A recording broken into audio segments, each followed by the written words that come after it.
My name is Joseph Lloyd and I'm an independent vehicle consultant. I find cars for people.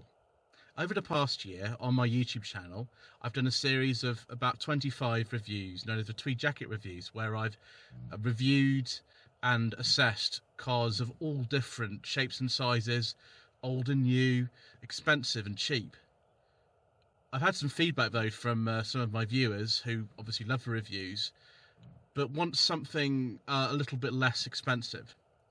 And so I present to you no budget reviews, all filmed on a phone, no fancy editing, no fluid head tripods, no DSLRs, just honest cars for less than £1,000 that you can pick up on the second-hand market. So join me on an adventure around the country as we go and find these cars for less than £1,000, and we have a lot of fun doing so.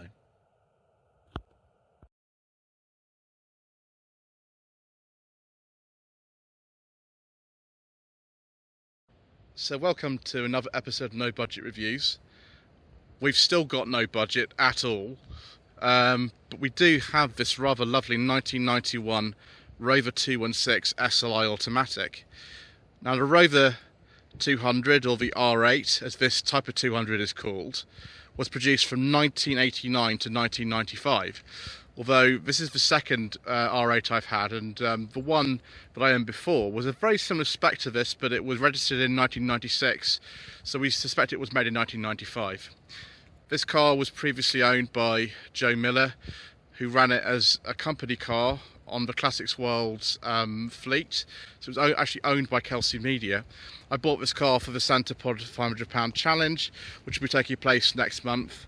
And obviously the Santa Pod £500 challenge means that you pay less than £500 to this car, and so exactly what I paid a bit less than that. I won't give you the exact figure, but for the age of the car, and bearing in mind I've had one of these before, it's actually not that bad. I'm sorry about the glare of the sun, there's not a lot I can do about that. The car is actually remarkably small. These are much smaller than an average, say, Focus or Civic these days. They're very narrow, the tyres are very narrow. It's quite unusual to find one of these in the launch spec as well. The early ones have these indicators which are a lot squarer than the later ones. They've got no plastic grille at the front, similar to the original 800 or the XX. There is a bit of rust on this car, but what car from the early 90s hasn't suffered from a bit of rust? The glasshouse on this car is very impressive. It's actually one of the best cars I've ever had for visibility. Because this car's got a sunroof, it's a manual sunroof in this car, it makes it even more light and airy. It's absolutely wonderful. The funny thing about this car is actually my wife quite likes driving it as well. It's one of the only cars that we've had that's sort of a Santa Pod car, and I've had a lot of Santa Pod cars, but actually she feels she wants to keep and drive. But we will have to sell it eventually, and that'll be a shame. But first of all, let's take a look inside. Classic 80s, 90s Honda door handles, because this car was based on the Honda Concerto. I've had the inside cleaned, although my Sainsbury's receipt is still there. I do apologise for that. Very, very, very clear instruments, obviously designed for the UK market, because the 30 and 50 and 70 are very prominent. Just a temperature and a fuel gauge, minimal warning lights, and the automatic transmission position. Other things you'll see are the fact that we've got these switches for hazard lights, fog lights, and the reheated window all lined up there. I don't think that's a great position for them actually, but there we go. The electric sunroof, if it had one, would be just there. Mirror switch, you can't really see it, it's just down there, but that's a switch that Rover kept until the end of the 45 production in 2005. It's a sort of early 80s Honda switch, I think. Light up ignition key barrel there, very handy finding in the dark. Classic Honda 1980s stalks. Got actually an automatic driver's window here as well, which is quite nice. Again, these door handles, which are off a Honda Ballard and wood because it's a Rover. Interesting sort of early 90s style upholstery. It's funny that people used to wear clothes looking like this as well, but obviously don't do it anymore. Very, very, very thin door pockets, really thin, and very thin and light doors in general. Extremely easy heater controls, idiot-proof heater controls. On an R8, one of the ways you can tell if the car's been well cared for or not is the fact that the heater works on speeds other than 3 and 4. If it works on 1 and 2, generally that's a sign of the car being well looked after. Up there we've got the clock, and the clock actually works in here. Strange kind of juxtaposition between the needs of the person in the late 80s, early 90s and traditional Rover wood. Huge, big area for storing stuff on the dash. You can prop a mobile phone up there if you want to put your sat nav there, although I wouldn't recommend that because they do fall over. You can put your cups of tea on there if you're Matt from Furious Driving, who has an R8 of course. And the wood goes all the way around. Electric windows in front of this SLi model, although not the back, that'll be on a GSI. And the glove box, big enough. The radio position in an R8 though is terrible. It's right down there. It's really difficult to actually reach, and because the Rover 25 is still based on the same front structure as one of these, you still find the radio is way too low in a 25, and I've had a few of those actually as well. Classic Honda automatic gear lever, Honda-matic 4-speed gearbox in this car, and of course a manual handbrake. Very light, very wonderful, and absolutely brilliant in every way. One of the things you'll notice about this early SLi is I've got no seat height adjustment at all. The later ones did have that, and if you bought a GSI you would get that. And the steering wheel does adjust up and down. No airbags of course, those came in a bit later, by sort of 94, 95. They were standard across the range, but this car doesn't have one. The roof is very low. I mean, I'm only 5'11" and my head is almost touching it. The sunroof makes it even worse. So normally what I do is drive with the sunroof open or the sunroof cover open to give me a bit of extra headroom. If you're really tall, this really isn't the car for you, unless you bought maybe a GSI, but having had a car with seat height adjustment in it, it doesn't really add that much. What's a nice touch in this car is the seatbelt height adjusters there, and actually I've put it right at the top because you probably need it, most of the people who drive this car. It's quite comfortable. The seat's a little bit high on all of them, even ones with seat height adjustment. The seat is a bit high, but the visibility is amazing. It's absolutely incredible. There's virtually no blind spots in this car at all. You don't need a reversing camera. You don't need parking sensors. It's just brilliant. And as I said, I love it. Let's go and have a look in the boot. Pop this lever down here. It's one of the ways of doing it. You can also put the key in the boot lock. It's quite difficult to know whether or not you've done that successfully. The lever's a little bit soft. And if you just lift up this hatch, the hatch is enormous actually on this car. The rear window's huge. You can tell this has been a well looked after car actually, because this has definitely been greased. And if you don't grease the latch, the boot can be really hard to close. I think the capacity of this boot is about 300 litres. The spare wheel's not actually in this car at the moment. I've just ordered a new one because the one that I bought the car with was a wrong wheel, so I've ordered another one. You can fit a Rover 25 spare wheel, which is what I've done. But yes, got a 2-piece parcel shelf here. I've got a boot light, little covers for opening the bulb kit. Very, very, very low sill height. I mean, there is a step in the floor as well, but just generally loading stuff into here is not very difficult. A lot of cars like the Peugeot 309 originally, when we came out, had a sill height about here. Later ones, it went down a bit, but this is a very practical design for the time. No high-level brake lights or anything like that. And something that I really like about this car, apart from the Rover badge of course, is You've got the original dealer plates from Lookers of Chingford and an original dealer sticker as well. Excellent.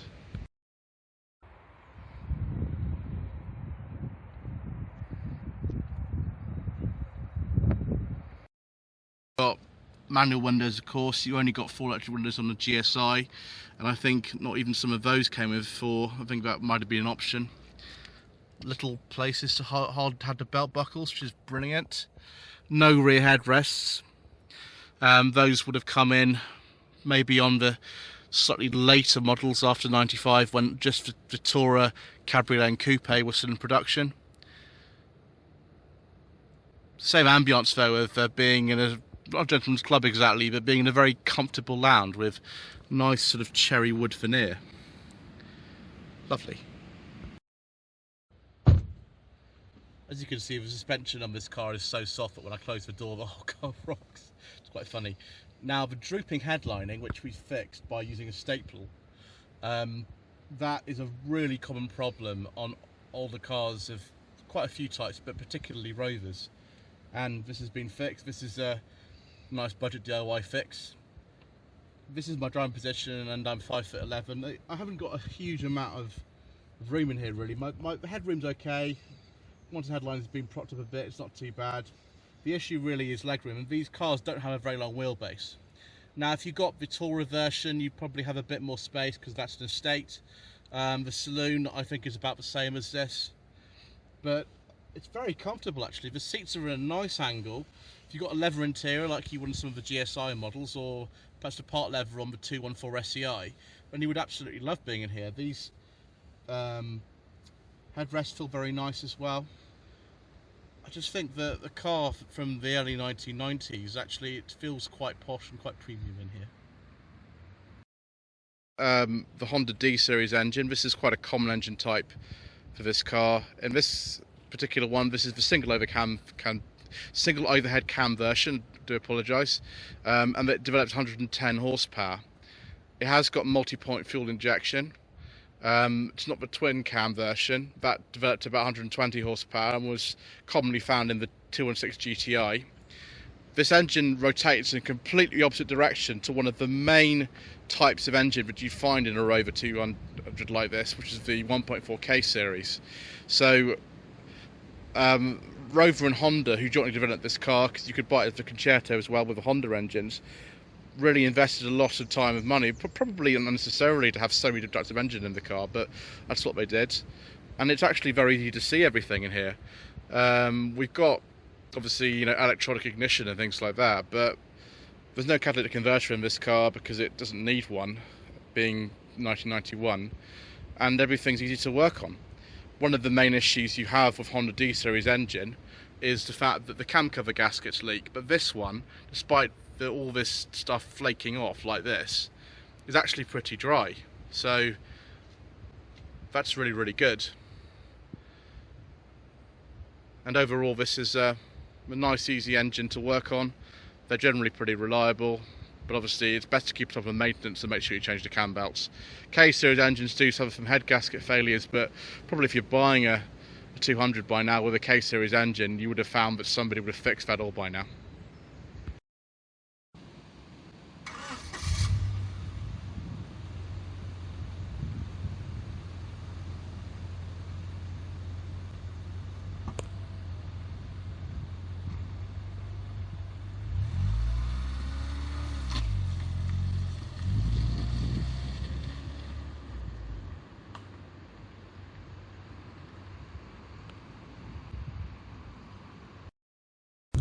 So here we are, behind the wheel of this wonderful 216 SLi Automatic, and let's talk about some of the engine options that were available in this car.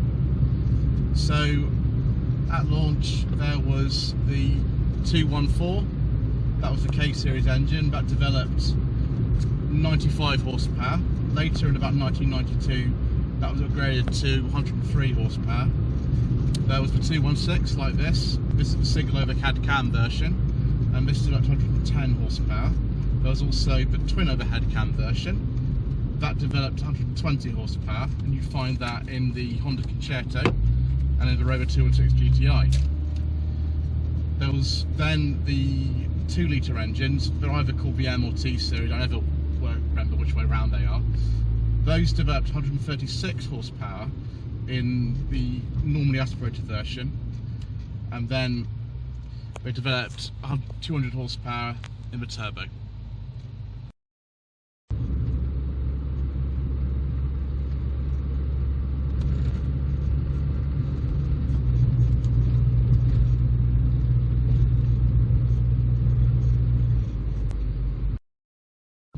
Some of the rarer engines you find in an R8 would be the 75 horsepower carburettor K-series with single overhead cam, which was out of a Metro. Now that was only made for about 2 years of the 214S from 1990 to 92.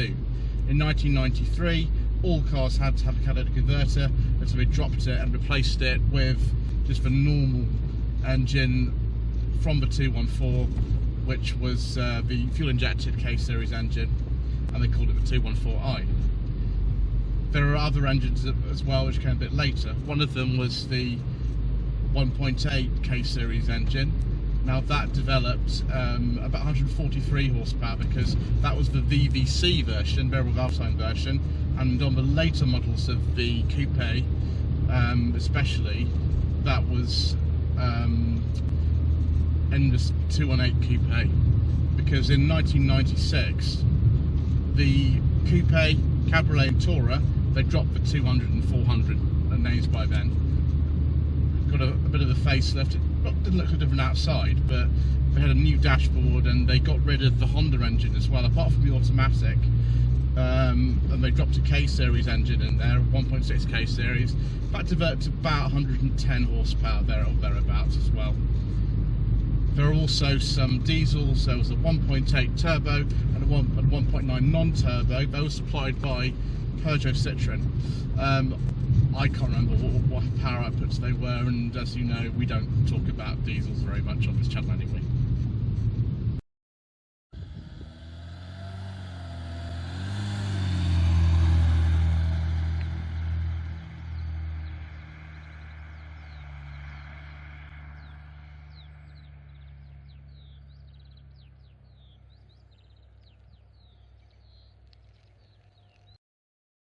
Now, in terms of gearbox options, the main transmissions in an R8 would be the R65 gearbox. Now that was co-developed by Peugeot and Citroën, and you'd normally find that on the 1.4 cars. I don't really like that gearbox. It feels a bit rubbery and nasty, and after a while they go a bit horrible. So for all engines above 1.6 litres, I think those are just sort of petrols actually, the PG1 Honda gearbox that had already been in the Montego was adopted for the R8, and you'll find those in things like the Tomcat, in the 220 GTI, which did exist as well. It wasn't made for very long, but there was a 220 GTI. And then there was the 4-speed Honda automatic, like in this car. Later cars, which came post-facelift, would have had a different automatic transmission on, say a 220, or even the 1.6 actually. K-series had a bit called the Steptronic gearbox. Those are quite rare though. Now, one of the things you'll find is that the 216 in particular, the sort of before 1995 cars, they're very, very rare with a manual transmission. Most of those that exist, like this one, are a 1.6 automatic. If you think about the demographic of the sort of person who owned a Rover back in the day, then that'll be pretty obvious. You kept the car garage, kept it for ages, and this is where Rover really started to get a reputation for being the weapon of choice for retired, responsible motorists.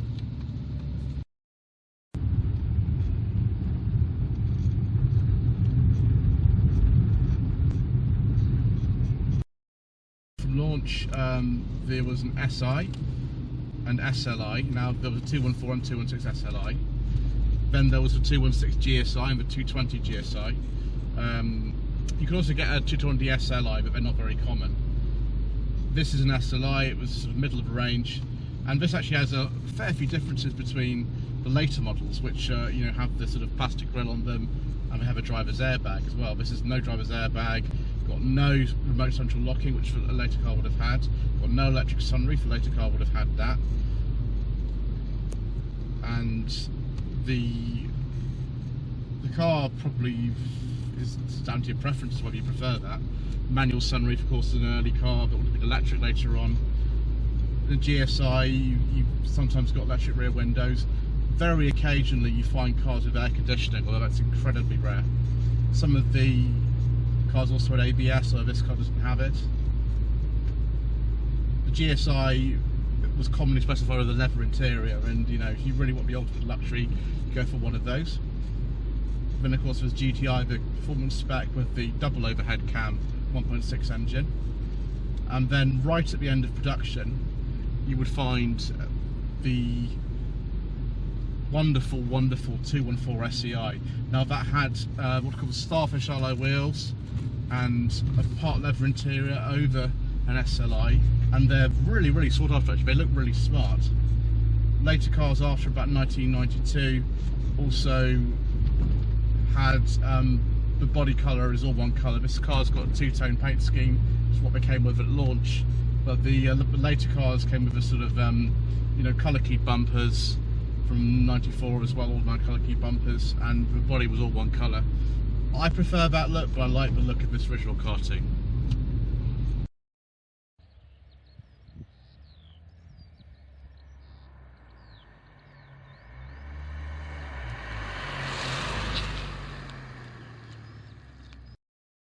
So we talked about trim levels, we talked about engines. What's one of these cars actually like to drive? Well, the headroom's a bit restricted, and you know, as I've said, this is a car without any seat height adjustment, so the position's not ideal, but it is very comfortable. I did 2.5 hours as a sort of a straight driving exercise in this car after I picked it up, and it was absolutely fine.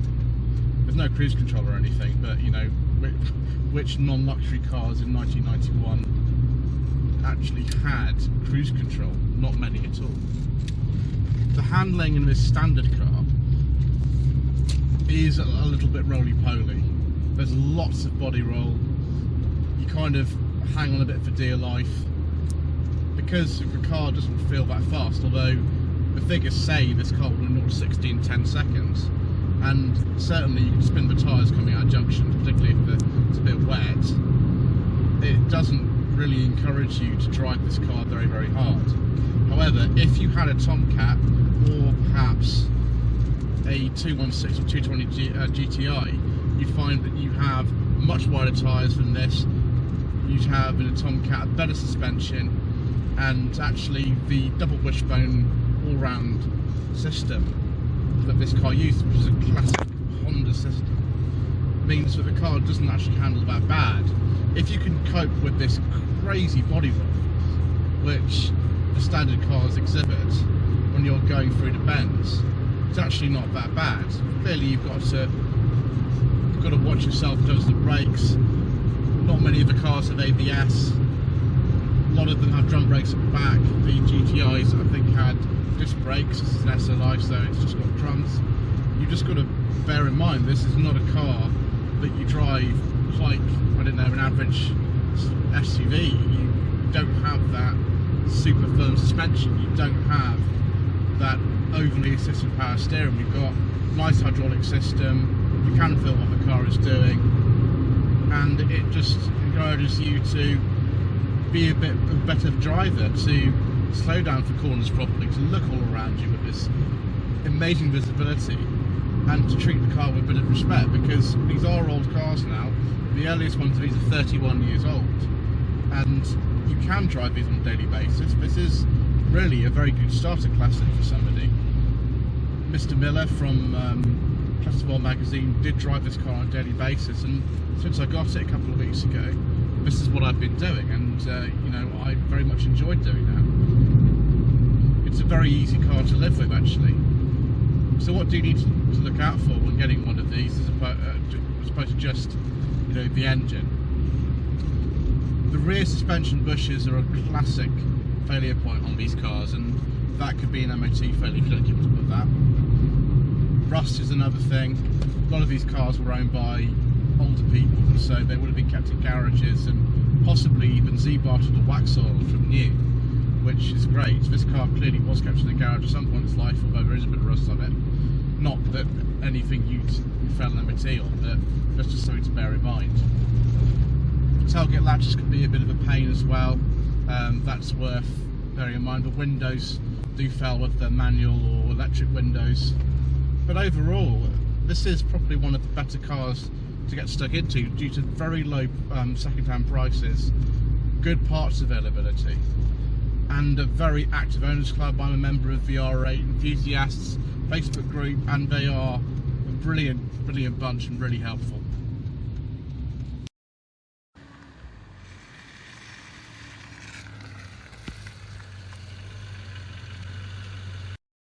Thank you for joining us on this remarkable journey around the history and ownership of this wonderful 1991 Rover 216 SLi Automatic. Please don't forget to subscribe to the channel if you haven't already done so for more no budget reviews. I can't guarantee if the quality will have improved by then, but we'll still have lots of fun. Don't forget to like this video and leave a comment below. And thank you ever so much indeed once again for watching.